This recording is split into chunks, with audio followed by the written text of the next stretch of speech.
b'a dɔn an tɛ o kɔni o ye ko o n b'a dɔn déjà o tɛ militaire hakili la o tɛ Asimi hakili la kuma tɛ Choguel ma Choguel yɛrɛ m'a fɔ ko cɛ ye chemin de non retour mais Boumabel an bɛ mun f'u ɲɛna n y'o de fɔ gouvernement ɲɛna anw ta kɔfɛ ne b'u lasɔrɔ an bɛ kuma mais Boumabel u t'aw minnu lasɔrɔ aw ni Sékou Tunkaraw ani Cheikh Ketaw u ka cellule dɔ créer aw ka kumaw lamɛnni kama aw bɛ kuma o kuma fɔ u k'a bɛɛ enregistrer u ka cellule dɔ sigi u ka baara kɛ aw ka kuma ninnu kan ni ko ninnu bɛ ka min fɔ an bɛ se ka nin kɛ cogo di ne ko k'e ye ministre t'a dɔn ka tɛmɛ mɔgɔ tɔw kan ministre ye gardien ye koyi ne fɔma bɛ CNT la ala de don koyi ala latigɛ don sinon ne tɛ fɛn dɔn ka tɛmɛ e kan mɔgɔ caman tɛ CNT kɔnɔ ne tɛ cɛ e ka tɛmɛ o kan donc n'i bilar'o la i bɛ mɔgɔw lamɛn de surtout mɔgɔw sɛbɛ bɛ jamana ko ma panafricains bɛ kuma maliyɛnw bɛ kuma jamana wɛrɛ bɛ kuma a bɛ nin bɛɛ de fara ɲɔgɔn kan k'u lamɛn ka mɔgɔ dɔ bila ka synthèse kɛ kuma jumɛn bɛ mɔgɔ ninnu da u ye orientation jumɛn di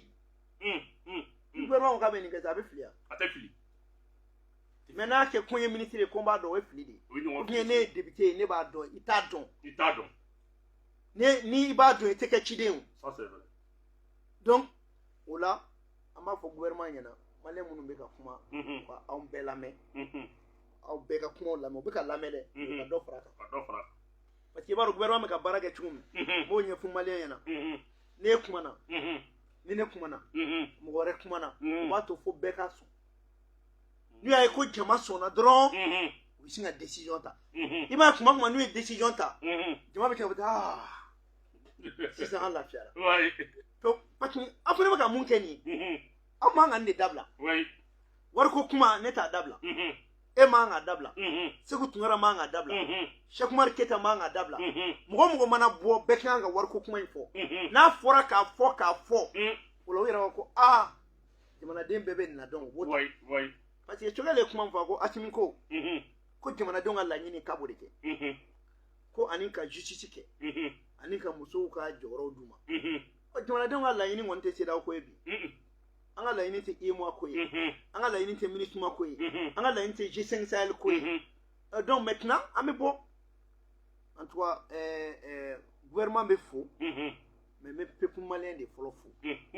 an b'an ka karamɔgɔw fo Mayi Watara ninnu ni Koyita ninnu bɛɛ ka Segukaw fo ka Kitakaw fo ka bɛɛ lajɛlen fo parce que min ye tubabu sɔrɔ sisan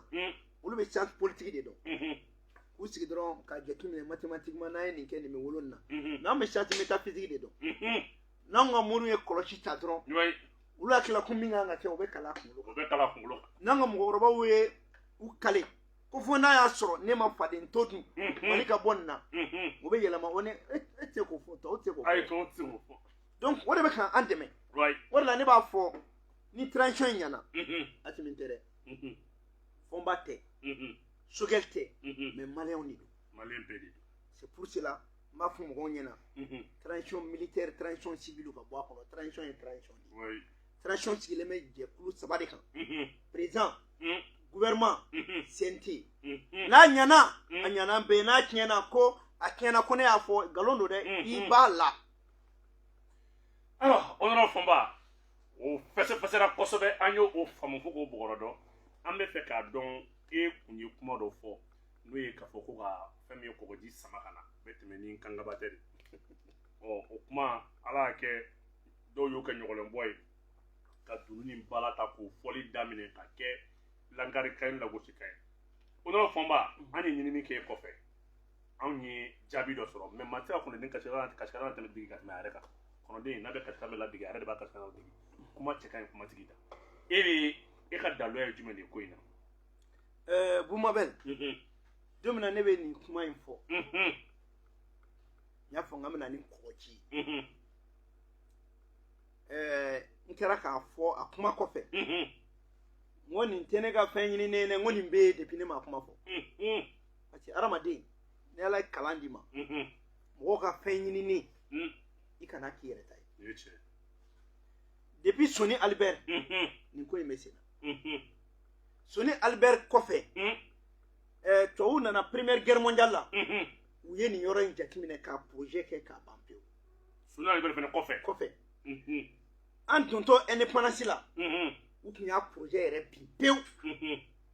c'est à dire option fila de tun b'a la yala u b'a kɛ kɔgɔji ye wa ou bien u b'a kɛ baji ye n'i y'a kɛ kɔgɔji ye o nafa ye baton kɔni bɛ na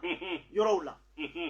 baton bɛ tɛmɛ Mali ni dɔwɛrɛ cɛ mais a kɔgɔjilama kun nafa bɛ kɛ mun ye i b'a ta ka taa fo Algérie wala a bɛ taa bila fo Algérie la maintenant o kɔfɛ an bɛ sira dɔ bɔ pour que hali ni Mauritanie cɛ a bɛ ka kɛ connexion kelen ye o la kɔgɔji fankelen kun bɛ tali kɛ Laginɛ la kɔgɔji tankelen kun bɛ tali kɛ Sénégal la ka Saint-Louis la ka na Abidjan yɔrɔ ninnu na ka na Kayi kɔnɔna na o de kama hali n'i taara sini Abidjan port fluvial dɔ daminɛna yen Sénégalais Mali Abidjan n'i taara Abidjan port dɔ fɛngɛ bɛ yen nɔ maintenant u nana jateminɛ kɛ Moro Keita kɛlen k'a fɔ k'a bɛna franc malien créer tubabuw ye a gɛrɛntɛ Moro Keita kan na Moro Keita kun jigi dalen bɛ de ale kun tɛna kɛ kɔgɔji ye dɛ mais ale kun b'a kɛ baji de ka baji bɔ Laginɛ kankan fɛ yɔrɔ y'a sɔrɔ déjà kankan batoni kun bɛ na Bamakɔ kɔnɔ brigade territoriale bɛ yɔrɔ min na gendarmerie bɛ yɔrɔ min na wala anw yɛrɛ kun bɛ taa ko yen nɔ kankan batoni ne y'a ye ɲɛna o waati y'a sɔrɔ terrain sira dɔ bɛ bɔ ka na terrain gari kun bɛ na don fo kankan batoni yɔrɔ la terrain kun bɛ na minɛnw ta ka taa o sira kelen fɛ bi ko tɛ nin ko ye koyi kankan batoni min n'a jɔra parce que an ye baji to yen de an y'a mago bɔ a la o de ye kankan batoni jɔ donc projet in bɛna ni mun ye n'i ko i b'a bajilama fɛ i b'a dingɛ sen ka dragage kɛ ka drainage kɛ n'i y'o kɛ d'abord i bɛ tɔnɔ 3 de sɔrɔ dragage ni drainage kɛtɔ sanu lahawla sanu de bɛ dugu i b'o sanu min bɔ i ni société dɔ bɛ contrat kɛ n'a ye sanu bɔ sanu an b'a feere e ma e b'o wari di jamana ma o yɛrɛ gansan mais an bɛ wari min don a la o b'o compenser Mali compagnie minnu bɛ yen primature bɛɛ bɛ ɲin don a la Mali opérateur économique de bɛ na n'u ka minɛnw ye chariw ni fɛn bɛɛ b'i da don a la maintenant bɛlɛ minnu ni fɛn minnu bɛ bɔ a kɔnɔ o bɛ ko a koyɔrɔ la donc n'an ye nin sen ka bɔ kankan a bɛ na fo Bamakɔ n'a nana Bamakɔ port fluvial bɛ kɛ yen o port fluvial bateau minnu bɛ na n'a ye a fɔra o bateau ma ko barge voilà bateau belebelebaw tɛ ten minnu yanga ka bon i b'a fɔ ko fɛngɛ mais a barge lamaw de don fɛnw bɛ kɛ a kɔnɔna na n'i ye o port fluvial kelen créer i bɛ 2 milliards 500 millions de sɔrɔ par jour i bɛ 100 000 emplois directs créer 170 000 emplois indirects i b'o créer i bɛ port fluvial créer i bɛ to la ka port sec créer port sec ye a bɛ i n'a fɔ o ye port stratégique de ye ale bɛ créer ka taa minɛnw bila yen a bɛ kɛ entrepôt de ye a ka essence bɛ mara yen a ka fɛn bɛɛ bɛ kɛ yen an bɛ yɔrɔ min na sa crise kɔnɔ n'a y'a sɔrɔ ko kun b'an bolo tuma min na diɲɛ bɛɛ bɛ ka kule i b'a sɔrɔ essence b'an bolo fɛn bɛɛ b'an bolo an mago tɛ se foyi ma ça c'est vrai bon a projet dun na fɛnɛ o 7 de tun bɛ créer port fluvial bɛ créer Bamakɔ i bɛ t'o ɲɔgɔnna fɛnɛ créer Mopti donc basira min bɛ Sutiba ka taa se Kulukoro ma i b'a fara bɛɛ ci i mago tɛ hali ka 3e pont de i b'a ci ka se hauteur dɔ la bateau bɛ se ka taa hauteur min na n'i y'a ci ka kɛnɛ wara tant que kɛnɛ waralen don ji de bɛ na awɔ n'o ji nana o bɛ taa i bɛ port kɛ Mopti i bɛ taa port sec dɔ kɛ Kajolo à 350 250 km Kajolo b'i ta sɔrɔ a la san bɛ dɔ sɔrɔ a la i fɛnɛ bɛ développer ka taa i bɛ taa kelen wɛrɛ kɛ a bɛ taa laban Gawo donc port 3 par jour 2 milliards 500 millions par jour o sigiyɔrɔma 3 o ye joli o la 4 000 emplois i b'o créer i bɛ 1 million 800 000 emplois de créer directement i bɛ 8 milliards sɔrɔ par jour peut-être o kɛrɛfɛ i bɛ terrain sira dɔ fɛnɛ dilan min bɛ bɔ Mali la directement fo Tombouctou fo Gawo donc i développer maintenant o baji ninnu o mun bɛ to yen i bɛ ba bolofara in fɛnɛ i b'a walankata pour que sɛnɛ ka se ka kɛ o kɔnɔna na n bɛ min f'i ɲɛna walahi alikama an bɛ alikama sɛnɛ Mali la an b'a transporter i n'a fɔ Ukraine y'a kɛ cogo min Mali tɛna jɛgɛ san Sénégal bilen ba in bɛ jɛgɛ d'an ma maraîchage la an tɛ Maroc ka légumes san bilen an tɛ Maroc ka tomati san bilen maliyɛn bɛɛ bɛ dɔ sɔrɔ i yɛrɛ ye nin ye dɔrɔn fleuve Niger n'i y'ale dɔrɔn exploiter an ma se fleuve Sénégal ma dɛ n'an bɛ taa n'o ye an bɛ taa n'o ye Mauritanie kɔfɛ an bɛ taa n'o ye Amididi Port Sec bɛ kɛ Kayi ni gansan dɔrɔn nin bɛ joli ɲɛ Mali o de y'a dɔn min bɛ digi la i b'a dɔn 21 millions de personnes ko jeunes ka taa kalan kɛ droit privé droit public licence b'u bolo k'anw ma baara d'u ma an kan ka ɲugun an yɛrɛ la de an kan ka ɲugun an yɛrɛ la nin dɔrɔn ne ma sanu bɔ fɔlɔ dɛ ma foyi fɔ fɔlɔ ma office di Niger fɔ dɛ est-ce que ne ye malo ko kuma fɔ yan est-ce que ne ye iko ma fɔ yan fɔlɔ est-ce que ne ye thé usine de Farakɔ fɔ yan fɔlɔ est-ce que ne ye tiga fɔ fɔlɔ tiga min bɛ se k'a to n'an bɛ tiga tulu bɔ n'an ka a bɛ kɛ ko huile du Mali o bɛ taga feere tuma min na ninnu ka litiri bɛ feere 500 an bɛ se ka taa an ta feere kɔfɛ 200 ka sɔrɔ an yɛrɛ b'a saya 60 n bɛ min f'i ɲɛna Buguma bɛ walahi bilahi sɛgɛn kelen tɛ Mali la mais mɔgɔ kelen ko de tɛ mɔgɔ kelen ko tɛ an bɛ miirina minnu di an b'a fɔ donc projet min filɛ ne m'a inventé dɛ n y'a ye a yelen kɔrɔ ko n fana ye expert dɔ saisi min tɔgɔ ko Ibrahima Sumaworo a bɛ Faransi officier maritime de don n ko ne ɲɛ bɛ nin fɛn in na ne b'a dɔn e ye officier maritime n ko nin bɛ se ka kɛ Mali la a ko fɔ n b'a kɛ pewu n b'a projet ci ma sisan ka ligne bɛ di ma an b'a créer mun na a y'a projet 2 ci ma i ye minnu ci ne ma n ye mun ci ma n yɛrɛ ɲɛ de y'a ye wa n taara contrôle fana n y'a ye ka tila k'a fɔ n ɲɛna ko n'an mago b'a la a étude de faisabilité k'a la ti tɛmɛ 30-40 millions kan o y'a sɔrɔ ni projet kelen dɔw ko k'a bɛ se ka kɛ ko 300 milliards n ko ne ta t'o bɔ ne ta in ye 1 milliard ye mais sanu minnu bɛ bɔ a dingɛ kɔnɔ o bɛ min lase Mali ma o fana ka bon ni mun tɛ nin voilà un peu l'histoire parce que n'i ko sisan ko kɔgɔji bɛ na mɔgɔw ye mun ye a b'u kɔnɔ k'o ye nkalon ye k'o ye bluff de kɛ dɔw yɛrɛ ko n ye bezi de kɛ mais a bajilama yɛrɛ da ka d'an na ni kɔgɔji mais ni kɔgɔji fana don an b'a kɛ kɔgɔji ye o fana ka teli n'a bɛɛ ye mais est-ce que Mali bɛ yɔrɔ min na an mago bɛ ji mun na est-ce que kɔgɔji de don mais alternative fila bɛɛ bɛ yen soit kɔgɔji ou bien baji mais i bɛ taa sanfɛ quoi i b'a fɔ ko kɔgɔji o de ka bon olu hakili kɔrɔ ka sɔrɔ o tɛ foyi ye o de ka nɔgɔn o ka nɔgɔn ni baji ye parce que n'i ye kɔgɔji ta dɔrɔn i bɛ kɛnɛ fitinin bila kɔgɔji yɛrɛ b'a tɔ kɛ a yɛrɛ ye a ma se k'a fɛn ale yɛrɛ b'a ka sira jɛ a yɛrɛ ye donc n bɛ fɛ ka nin de fɔ komi yɛrɛ ye ɲinini k'a kan i fana ye mun fana y'a la fana bɛ ne ta dɔw dafa ne taara ne yɛrɛ ɲinini k'a kan ka taa projet dalen lajɛ ka tila Mali politicien dɔ y'i den fɛnɛ k'a projet ta k'Alassane Dramane Ouattara wele o kɛra le 25 mars Alassane Dramane Ouattara wele ko n'a y'a sɔrɔ o bɛ se ka jɛ ka projet kɛ o kɛra yɔrɔ min na i ni min kumara Faransi u y'o wele dɔrɔn ne yɛrɛ fɛnɛ ye kibaruya sɔrɔ ne ko n ko nin ye jumɛn ye ko u bɛ yɛlɛla fɔ n b'a ka projet minɛ k'o de ye nin ye ne ko n ko yɛlɛ ko b'a ci fɔ n b'a la projet min na k'a tɛ se ka kɛ aw de b'aw den k'a bɛ taa Alassane Dramane Ouattara voir o projet la i ye cɛ kelen min tɔgɔ fɔ officier min tɔgɔ fɔ Paris u y'o cɛ kelen de fɛnɛ wele o fana fantan dɔ bɛ Mali la donc ne ye kibaruya sɔrɔ dɔrɔn ne ka sɔrɔ ka n ko nin kuma bɛnnen don i yɛrɛ da ni y'i sɔrɔ émission na don min na ne kɔni ne y'a seereya ne taara lajɛ n b'a dɔn ko fɛn dɔ de Haute Vallée a bɛ yen ni maliyɛn mago b'a la o bɛ se ka taa lajɛ ne yɛrɛ fɛnɛ y'a lajɛ ne y'a sɔrɔ yen donc ko gɛlɛn tɛ kojugu tɛ ayiwa honorable Fɔnba n b'a dɔn welelikɛlaw kɔngɔmanen don kosɛbɛ an bɛ nɛgɛjuru sira labila 20 72 97 72 arajo ye arajo dakan ye fiɲɛ turukala ye 96.3 jɔjan fiɲɛ suru maa welele honorable Fɔnba ye CNT membre y'ale ye ale yɛrɛ fɛnɛ i b'a ye k'a fɔ fɛn min ye bɛrɛbɛrɛtɔn o yɛrɛ dankan fɔlɔ o tɛ de premier vice président don an b'a ye k'a fɔ honorable Fɔnba an bɛ se k'a fɔ bi maliyɛnw ka tare ni kunnawolo don n'i y'a wele yɔrɔ o yɔrɔ i bɛ a bɛ kuma min daminɛ ka bɛ kuma laban a b'o tɔɔrɔ laban allo an bɛ maa fɔlɔ ta tɔgɔ ni jamu ka wuli ka bɔ min Salam Bandi ko bɛ cogo di a ka ɲi salam ok bisimila a tulo b'i la a diyara n ye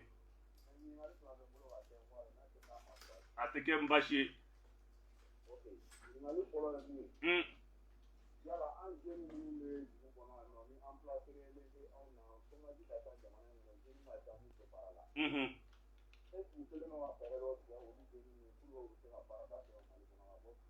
o ye fɔlɔ ye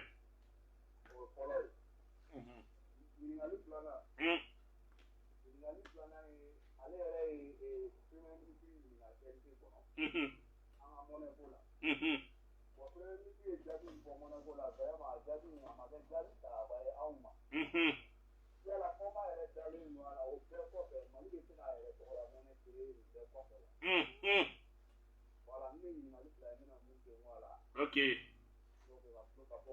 Salam, merci. Amé Maoreta 20 72 97 72. Radio et Radio Dakar. Femi émission ay nanka fo grand débat politique mi me nyana maw fa o denga na ban maka bu mabel jawara juma juma ne kanyata ani woro katabla ne kanyata ani sikina karo kari. Ok, ame makelenta. Allo? Anula. Ah, ne ba nche. Ah, ok. Comment vi bolo ne ba? Ma. Adarani. Mhm. Mhm. Mhm. Mhm. Mhm. Nala sona abi jabi. Mhm. Ok. Merci. Merci. 20 72 97 72 Radio et Radio Dakar débat et débat politique ay naka forma wolele docteur. Allo docteur Fombaye CNT Mamoudou. Allo? Allo Anche? Allo Anula? Allo Anklobila? Allo?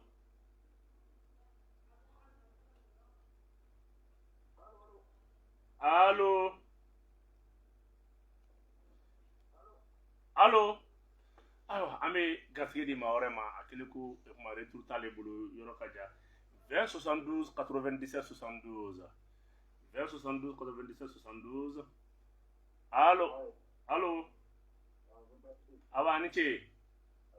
Mba. Ok, Makan Kuma Bibulu. Naklobila.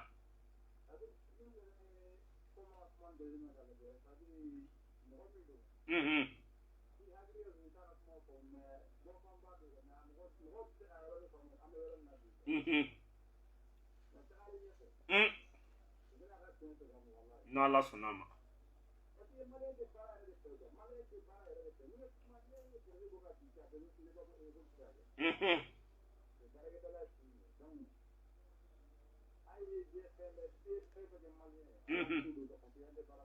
Nala sonama. Allah kanke barafa. Akulebila. Ouais.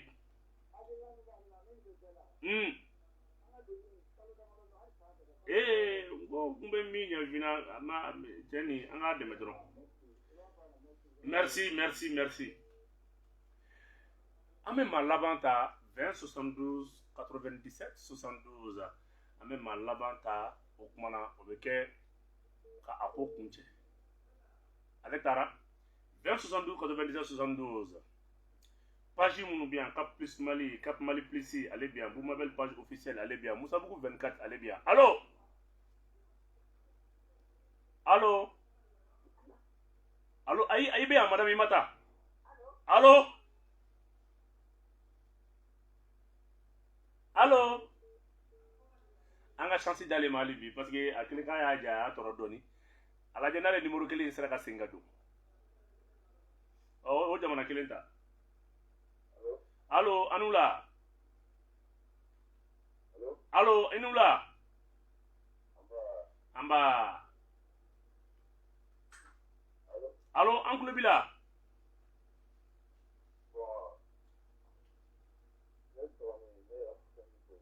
Awo, Iture. Kabo Falaje, ok.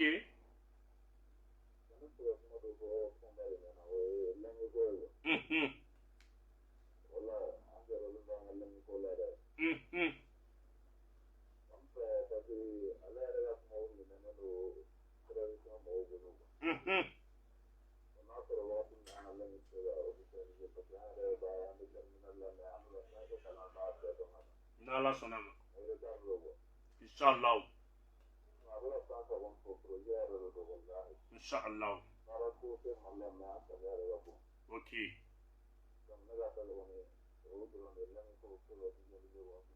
d'accord merci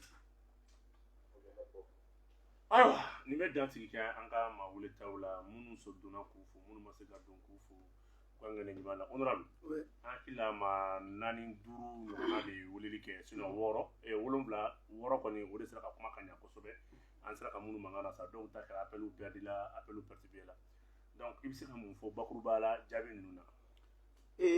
Salam ye question me poser ko emploi des jeunes ko i b'a dɔn Mali filɛ baarantanya tɛ Mali la i y'o fɔ an tɛ baara de kɛ n bɛ misali dɔrɔn d'i ma Buma bɛ la an ka dabɔ a kama e ni ne an ka fɔ sisan ko ni jeune mun sera ka na ou bien muso min sera ka na ni misi bo kilo 1 an b'a san a kilo 1 o kilo 1 bi naani yɔrɔ n'i ye bɔrɔ fa o la n'an ye yɔrɔ dɔ dayɛlɛ o kama non seulement anw yɛrɛ mana bɔrɔ sɔrɔ hali n'an ye 200 d'a kan est-ce que o d'a ma o tɛna nɔgɔya ni engrais ye mɔgɔ minnu b'o misi bo ni o fɛnw fɛnɛ cɛ emploi tɛ yan a tɛna to fɛnɛ nɔgɔ bɛ bɔ yɔrɔ la n'i y'a ye abattoir bɛ taa misi bo ni fɛn bɔ an ka ba kɔnɔna na n'a y'a sɔrɔ ko nin bɛ ka don ba la sisan n'a labaara la a bɛ kɛ nafa ye o nɔgɔ o mana don an ka yiriw kɔrɔ n'an ka lemuru kɔrɔ n'an ka mangoro kɔrɔ est-ce que o nafa man bon ni ka taa engrais kuntanw ta yɔrɔ wɛrɛ la k'an bɛɛ intoxiquer ça c'est vrai bon nin y'a ye dɔrɔn fɛn fitinin nin ye miiri nin y'a ye n bɛ sigi dɔrɔn ka fɛn dɔ jateminɛ mais ne filɛ ka projet min fɔ nin ye baji ni ou bien kɔgɔji projet n'a bɛ 4000 baara 400,000 ani baara 1,000,000 ni kɔ di mɔgɔ jumɛn b'o la k'i tɛ fɛn sɔrɔ o la baarantanya t'an na sa i y'a fɔ i ye 100 et quelques mille emplois directs voilà 175 emplois indirects n'i y'o fila fara ɲɔgɔn kan ça fait des milliers d'emplois voilà donc o yɛrɛ ye ka kuma fɔlɔ jaabi et puis an ka jeunes mun de ka d'u ye ka taa wari minɛ dɔ bolo nɔgɔya la k'o maa jamu ni jeune y'i ban baara ma e de bɛ ka tugu dɔ kɔ k'o k'a di e ma cɛkɔrɔba min bɛ ka wari di e ma e de kan k'o sɔn mais n'e banna o ma k'o k'e sɔn e bɛ kɛ fɛn jumɛn ye ɲininkali bɛ yen dɛ an yɛrɛ jeunes dɔw bannen don kɔrɔ yɛrɛ an fana bɛ kɔrɔ an bɛ tila k'a fɔ ko on est des jeunes ne ye san 52 ye est ce que ne kan ka taa fɔ mɔgɔ ɲɛna bi ko je suis jeune non o kɔni ye manamanakan da ye dutigi ka t'i jɔ ko tu es jeune jeunes fana bɛ jɔ ko ka quota di olu ma o yɛrɛ de bɛ ne faga fɛn bɛɛ b'i bolo jeunes mana voter u yɛrɛ ye bi jɔn b'u dan jeunes mana u yɛrɛ ta a kɛra musoman a kɛra cɛman jɔn b'u dan jeunes bɛ fara ɲɔgɔn kan ko jumɛn na k'o tɛ ka kɛ politique mɔgɔ minnu bɛ na k'aw ka wari ta k'a d'u denw ma ko olu b'aw de utiliser aw bɛ taa nkalon tigɛ mɔgɔ ye yan'an ka taa baga mɔgɔ ma bi ko concours tɛ ka kɛ jɔn ye concours organiser ka taa wari don mɔgɔw la ka t'u bila université la olu tilalen ko baara tɛ d'u ma i ma jamana ka nafolo tiɲɛ mais mun de b'an bali bi ka forum dɔ créer jeune fɛn fɛn kalan na k'a bɛɛ recycler ka taa dɔ bila office Niger la ka taa dɔ bila sukaro dilanyɔrɔ la ka te farakɔ lawuli bi ka ikuma lawuli bi Tombouctou zone de blé ka hectare suma k'a di jeunes ma mais bi a to ye V8 caman san e ko e tɛ sɛgɛn e ko ni diplôme b'e bolo k'e k'o baara de kɛ e tɛ baara foyi kɛ i farisogo la munna Faransi tɛ se ka maliyɛnw gɛn parce que u tɛ sɔn baara minnu ma an bɛ k'o kɛ Faransi mais n'anw yɛrɛ nana an yɛrɛ ka fa dugu kan an tɛ sɔn o ma ne fɔma tɛ yan hali n'i ko bi ko TNT ci la ni wuluwulu bɔ de don ne bɛ taa bɔ k'an balo yan'a ka cɛ nin ma yɛrɛ n ko ne ye wotoronin poussé Mali la yan wallahi billahi ne ye wotoronin poussé Ɲamakɔrɔ kan n ka kaye san ka jɛgɛ wɔrɔ kɛ dibidani 1 na an bɛ jɛgɛ wɔrɔ fo bɛ tila ka jɛgɛ i bɛ jɛgɛ kɔnɔna fan ninnu i bɛ taa n'o ye so ka doni ta k'a danw ka manani feere kɛ ka saga gɛn kɛ ka ba gɛn kɛ ka mansɔnkɔrɔ baara kɛ anw tɛ sɔn yɛrɛ ka te san ka di ne ma ni furadama ma kɛ mɔgɔ ka jɔn ye e b'a di ne ma mun na an y'o kɛ ka tila ka kalanw kɛ gɛlɛya kɔnɔ tuma min na an bɛ taa 9e na mɔgɔ minnu bɛ ne dɔn ka to 9e na n b'u danbe mais en même temps i b'a sɔrɔ jurukisɛ de b'an ka pantalon na samara min b'i sen na pilifara de bɛ kɛ babini na n'i bɛna don n'a ye kilasi kɔnɔ f'i b'i sen d'a kan fɔlɔ e bɛ content yɔrɔ min na n'a fɔra ko nɔti bɛ ka di an y'o gɛlɛyaw ku mais anw fantandenw sera ka o kalan minnu kɛ ka tila ka ɲɛ sɔrɔ anw ɲɛ b'a la sisan n'a ma wuli k'an jɔ fantanden wɛrɛ tɛna kalan de nin ye ne ka kɛlɛ dɔrɔn de sinon Buma Bell bi n'a fɔra ko fɛn don je suis cadre A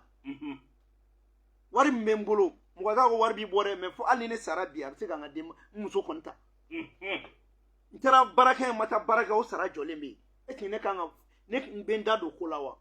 est ce que ne ta ye baara ɲini ye wa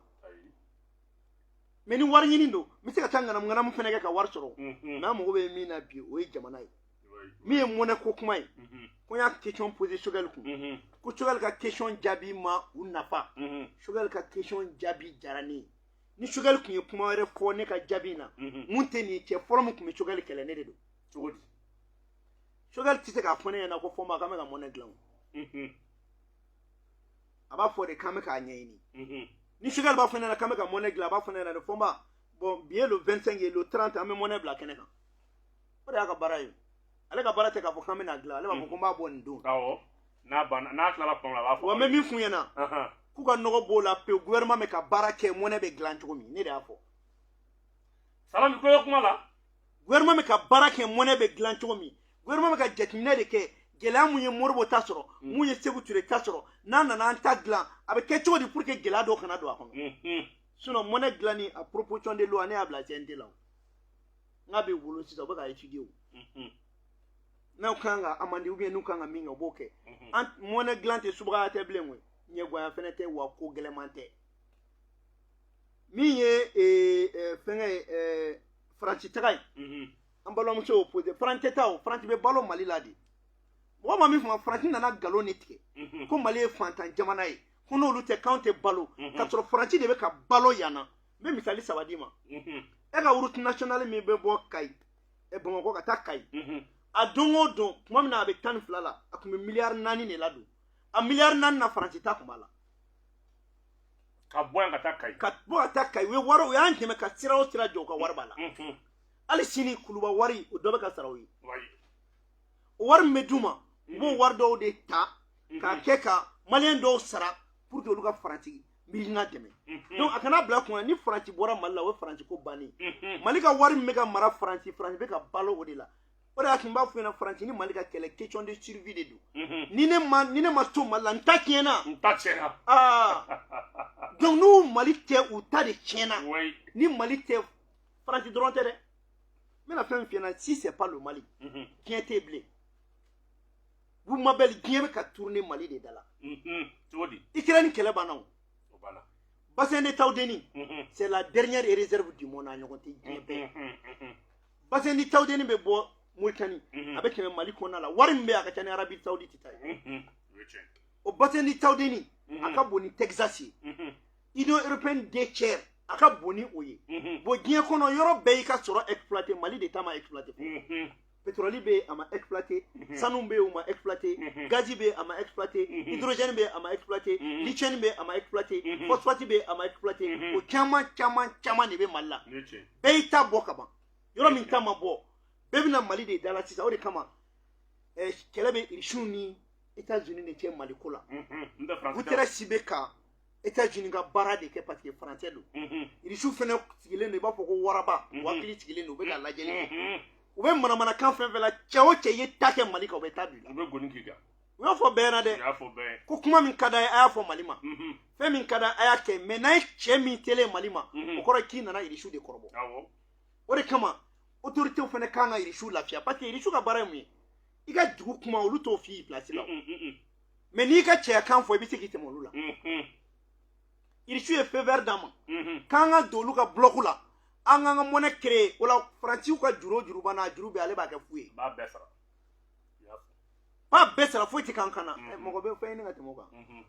donc il faut que autorités fɛnɛ ka courage ta o taabolo kelen min b'an bolo o ye o de ye min ko maliyɛn tɛ baara kɛ o kɔni a ye tiɲɛ de fɔ ka ban baara man d'an ye baara man d'an ye sinon an bɛ se ka baara kɛ siɲɛ 2 tile kɔnɔ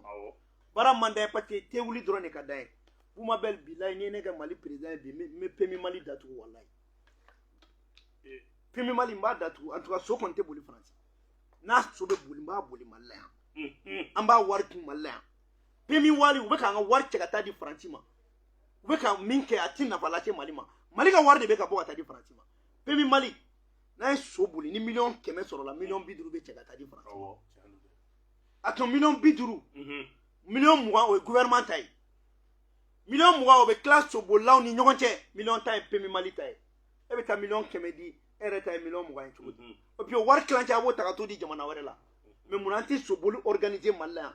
mun an t'a soboli kɛ an yɛrɛ k'a gagner n'an sɔnna k'a soboli kɛ yan d'accord mais ka wari cɛ ka taa di jamana wɛrɛ ma diɲɛ kɔnɔ moi je suis un nationaliste ne ka dɔrɔmɛ tɛ bɔ ka taa mɔgɔ ci fɛ e so b'an bolo a ye so boli kɛ Cunkan kun tɛ yan nɔ loteriba kun tɛ yan u ka so boli yan an yɛrɛ k'a so billet ta yan ni min ma y'a so billet ta kɔ i k'a ta n'i b'a wari sɔrɔ a bɛ sɔrɔ mali la ni gouvernement yɛrɛ y'a kɛ sisan ni million 100 sɔrɔla ale ta ye million 50 ye million 50 bɛ tila sobolilaw ni ɲɔgɔn cɛ baara ma ban o tɛ dɔ fara sobolilaw ka sɔrɔ kan ko wale o fɛnɛ la o fɛnɛ ye wari sɔrɔ cogo nɔgɔman ye Orange Mali filɛ a bɛ ka transaction min kɛ plus de 2000 milliards par an gouvernement tɛ foyi sɔrɔ a la i tɛ taxini dɔ bɔ o kan dɔrɔn Orange Money kɔni mais o bɛɛ to yen Bugumabel frais d'entretien routier sur chaque litre 35 francs de bɛ di gouvernement ma ko entretien routier litre de carburant maintenant an k'a b'o la kɛ an k'a kɛ 75 francs ou bien 65 francs jamana tɔw b'a kɛ cogo min mais an ka vignette ko dabila n'i ye vignette dabila i bɛ nin wari min sɔrɔ a bɛ nafa ɲɛ ye ni vignette tali ye mais i bɛ immatriculation kɛ pour que a ka dɔn mɔgɔw ka fɛnw kana tunu i bɛ se ka vignette bin ka bɔ maliyɛnw kan mais k'a rattraper carburant min bɛ don mali kan c'est à dire n ko i b'a kɔrɔbɔ quartier kɔnɔ an bɛɛ tɛ quartier kɔnɔ du o du an b'a fɔ an ka 200 sara kalo kalo ne ye exemple ta ɲamakɔrɔ du kan à peu près du 450 kalo kɔnɔ o ye joli 450 multiplié par 1000 o tɛ 4 500 000 san kɔnɔ o ye joli n'olu y'o gansan ta ka to k'u ka kareninw dilan jini bɛ bɔ yɔrɔ min na k'o datugu a dɔrɔmɛ kelen kana taa mairie la est-ce que quartier bɛɛ t'i yɛrɛ développer yan mais n ko tɛ baara de kɛ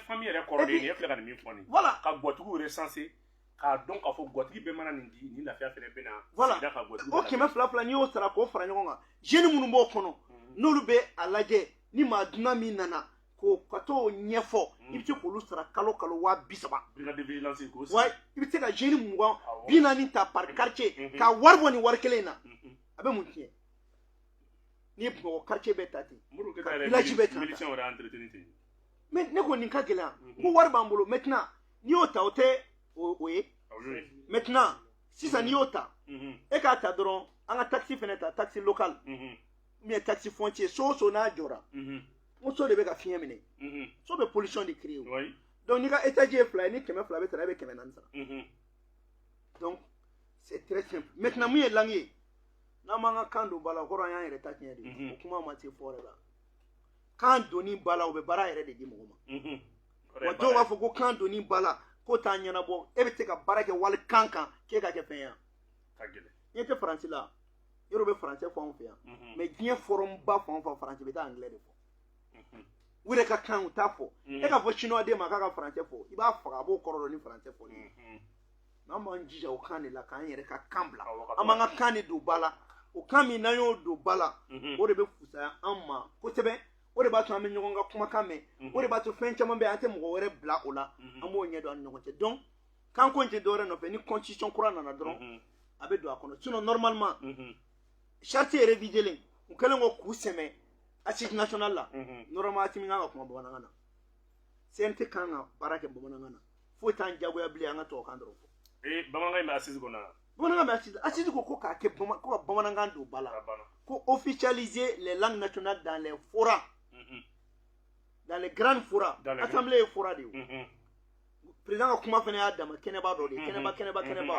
normalement an bɛ yɔrɔ min na sisan CNT kɔnɔ an kan ka bamanankan fɔ foyi t'a la foroba kumakɛyɔrɔ bɛɛ la foroba bɛ kuma yɔrɔ o yɔrɔ ko ka bamanankan don ba la n'a ma ɲɛ an ye charte yɛlɛma ka charte sɛmɛ assise nationale de refondation na donc o kumakanw o wajibiyali kan ka kɛ an bolo jagoya ye donc nin y'a nɔgɔyalen ye ayiwa an bɛ o kumana dɔgɔtɔrɔ an bɛ foli kan kuma kuncɛ kuma d'i ma olu sera siyan ma sa an b'a ye k'a fɔ nin kɔni kɛra nisɔndiya belebele kuma bɛn walawala wariko kuma o kanko kuma o ɔ kumana fɛn min ye communiqué ye o ka taa bila adamadenya yɛrɛ jɔsenw baara jumɛn bɛ cogo min na baji samaw ka na ni kɔgɔjiw nafa min bɛ se ka sɔrɔ baarabaw a bɛɛ kɔni walawala nin de ye dibiteya ye n'a fɔra i ma ko fasodenw ka wasaden kɔrɔ ye mun ye kuma minnu bɛ yen ka taa ɲɛɲini ka kana vraiment an bɛ kuma kuncɛ kuma di ma Bumabel n bɛ kuma kuncɛ ni mun ye n bɛ fɛ bɛɛ k'a faamuya ne yɛrɛ bɛ commission santé mun na assurance maladie universelle an b'a fɔ bɛɛ ɲɛna ni minnu ma taa u tɔgɔ sɛbɛn k'u ka tɛmɛ i ka sira fɛ u k'a fɔ n ɲɛna assurance nana maliyɛn bɛɛ de kama bɛɛ kan ka sɛbɛn AMO la ni gɛlɛya bɛ minnu ta la an b'a ɲɛf'u ɲɛna maliyɛn ma wusa maliyɛn ye bɛɛ kan ka AMO de bénéficier sisan o de ko bɛ sen na sen tan n'a bɛ fɔ minnu ma ko indigent an ye o maa ba 30 enregistré sen tan ka continuer ka t'u yɛrɛ enregistré n bɛ kuma min da o kan défense nationale Bumabel an minnu bɛ ka transition dɛmɛ i bɛ deli ka f'i ka kuma na an ka bɔ ɲɔgɔn buruja la an ka ɲɔgɔn tɛmɛ an ka bɔ ɲɛngoya la Bumabel mɔgɔ si m'i bila i ka kɛlɛ la i ka faso kanu de y'i bila la mɔgɔ si ma Segu Tunkara bila la a ka faso kanu de y'a bila la mɔgɔ ma ne bila la an ka faso kanu de y'a bila la ni ne tɛ se k'e Bumabel tɔgɔ duman fɔ n man ka taa n da don i tɔgɔ jugu la o de y'an ka Mali taabolo ye Mali sigilen b'o de kan Mali ka hɔrɔnya ye o de ye n bɛ min f'i ɲɛna maa o maa n'a ka baara ye maa lagosi a tɛ sa fɔ Ala k'a lagosi n bɛ min fɛnɛ f'i ɲɛna Bumabel i bɛ cogo min na a to ten mɔgɔ mɔgɔ y'i fa neni kana kuma u y'i ba neni kana kuma a dara bɛ kuma dɔ fɔ tiɲɛ don dɛ cɛ o cɛ k'a ti fara i la i ba ka wusa n'a ba ye wa i fa ka wusa n'a fa ye n'i ye mɔgɔ mɔgɔ nɔrɔlen y'i la k'a t'i to yen k'a ɲininkali kɛ o kana digi la bon tant que i bɛ mɔgɔw ɲɛfɛ o ɲɛfɛla in de kama kuma in bɛ fɔ wa dɔw kana digi la dɛ dɔw ta u b'a fɔ a b'i jogo bɔ i la parce que ni kuma bɛ ka fɔ i yɛrɛ b'i jogo ɲa parce que mɔgɔ ma min fɔ mɔgɔ b'a ta ko fɔnba hali n'a y'a sɔrɔ ne tun bɛ karenin fara ka taa yɔrɔ dɔ la sisan fɔnba fɔ ne tɛna karenin fara hali jɔ mɔgɔ jɔra ma ko cɛ mɔgɔ man ka ne ye nin na dɛ mɔgɔ man ka ne ye nin na parce que mɔgɔ bɛ ka min fɔ i man ka ye nin na maintenant an bɛ ko de ta k'u bala ɲɔgɔn na mɔgɔw ka vie privée k'u ta ka baara kɛ ni o ye an ka bɔ a kɔnɔ i karamɔgɔ a kɛra karamɔgɔba a kɛra maa o maa ye n'i ye maa o maa lebu ta ka yanga ni a ye Ala b'i yɛrɛ lebu don dɔ la puis an ka miiri ke Bumabel bɛ se ka kɛ Mali président ye dɛ ne bɛ se ka k'a ye caméraman minnu sigilen filɛ ninnu bɛ se ka kɛ Mali président n'an bɛɛ ye ɲɔgɔn lagosi sini ma sinikɛnɛ ma n'an y'o dɔ ta k'o kɛ président ye kɛnɛma mɔgɔw b'a fɔ k'aw yɛrɛ tun bɛ ka nin fɔ ɲɔgɔn ma hali n'anw sɔnna u b'a fɔ ko mais aw yɛrɛ ye nin fɔ ɲɔgɔn ma donc minnu bɛ réseau kan an k'an faw ni an baw lajɛ mɔgɔ minnu tɛ jeli nafa dɔn Bumabel an bɛ ka kuma minnu fɔ ne fa ka jeli a y'a sauvé de kɛlɛkɛyɔrɔ la ka fini don k'a sauvé ka bɔ kɛlɛkɛyɔrɔ la mɔgɔ caman bɛ ne kɛlɛ la o tɛ ne dɔn u ka taa ɲininkali kɛ en 1963 Amadu Diko ninnu minɛlen ani Kasim ni fɛngɛ u mɔgɔ 3 embuscade mun dara u ɲɛ k'u bɛna u faga mun y'u bɔ embuscade la ne fa de don a seere bɛ Kamisogo ye a bɛ Faransi bi kisɛ tun t'olu don olu tun tɛ faden to dun donc o y'o kɛlɛ kɛ o don pour que Moribo tɔgɔ kana tiɲɛ donc ni mɔgɔ ye Moribo Keyita défend bi yɔrɔ anw don dɛ anw bɛ kɛlɛ mun na an fa y'a bila yɔrɔ min na an bɛ k'a ta yen n bɛ min fɔ mɔgɔw ɲɛna an ka ɲɔgɔn to yen ni Mali n'i y'a mɛn Mali jeliw de don jeli tɔgɔ de ye ko ɲamakala ɲamakala kɔrɔ de ye ko yeelen anw hɔrɔnw anw de hɔrɔnya yɛrɛ tɛ anw bamananw parce que jeli fɛnɛ ye hɔrɔn de jeliya fɛnɛ bɛ sɔrɔ hɔrɔnya kɔnɔ c'est à dire anw ye lalomaw ye mais jeli de bɛna f'i ɲɛna i kana dusu k'i balimakɛ kɛlɛ i fa tun bɛ nin kɛ i kana nin kɛ i fa tun bɛ nin kan ni mɔgɔ tɛ yen k'o fɛn ɲɛna e bɛ kɛ jɔn ye o fɔ ne ma ko ɲama yɛrɛ kala parce que ɲama tɛ dɔwɛrɛ hɔrɔn ye ɲama ye ɲama kala o kumana ɲama ka ɲama lankari ka a bɔ kojugu la k'a bila ko ɲuman kan ɲama ɲɛminɛbaga o de ye ɲama kala ye o de y'a kɛ an ka jeliw an ka ɲamakalaw an b'u fo an b'a ɲini u fɛ halisa u ka to ka bɔ k'an fɔ an yɛrɛ ɲɛna u kana taa zo majamu u kana taa fana majamu mais u ka mɔgɔ minnu ye kobaw kɛ u ka to k'a fɔ pour que dusu ka don dɔw la k'a kɛ donc Bumabel n b'i fo vraiment diyara n ye mɔgɔ bɛ an b'u bɛɛ lajɛlen fo a y'an bilasira hadamaden tɔgɔ ko filifɛ ni fɔma tilennen tɛ ne ma ci ye Bumabel ma ci i ka jogo ɲuman i ka jogo jugu ne yɛrɛ ka jogo ɲuman ne ka jogo jugu maintenant an bɛ jamana de lajɛ n'an bɛ ko ko kɛ a nafa ye jumɛn ye jamana ma an k'o lajɛ an kana don ɲɔgɔn ɲɛngoya la e ka hɛrɛ ni ne y'a ye ne k'an k'e dɛmɛ k'a lasi ma de mais manka i balala donc an ka kɛ jamana fɛ i ye fɛn saba min fɔ i ka jamana n'i y'a dɔn i b'a kanu n'i y'a kanu i b'a dɛmɛ donc n bɛ foli kɛ ka aw bɛɛ lajɛlen fo ala ka don wɛrɛ yira an na ala k'an bɛɛ lajɛlen kisi ala ka jamana in kisi ala ka jɔli se k'an ye ala k'a fanga d'an ma ala ka n'an lebu ala ka n'an kɔrɔbɔ ala ka ci janni kɛnɛ d'an ma a bɛ to bɛ na salala mamadu Salim an b'a fɔ honorable Fɔnba ka o kumana i fo k'i waliɲuman dante foli min na n fa Keyita an b'a fɔ kabini o kumana Bamakɔ suguba kɔnɔ o kumana ka taa bila fo ka taa bila o kumana fɛn min an ka électronique minɛn feerebabaw ye an bɛ foli di u ma fo ka taa bila savane électronique an bɛ foli belebele d'u ma suguba kɔnɔna la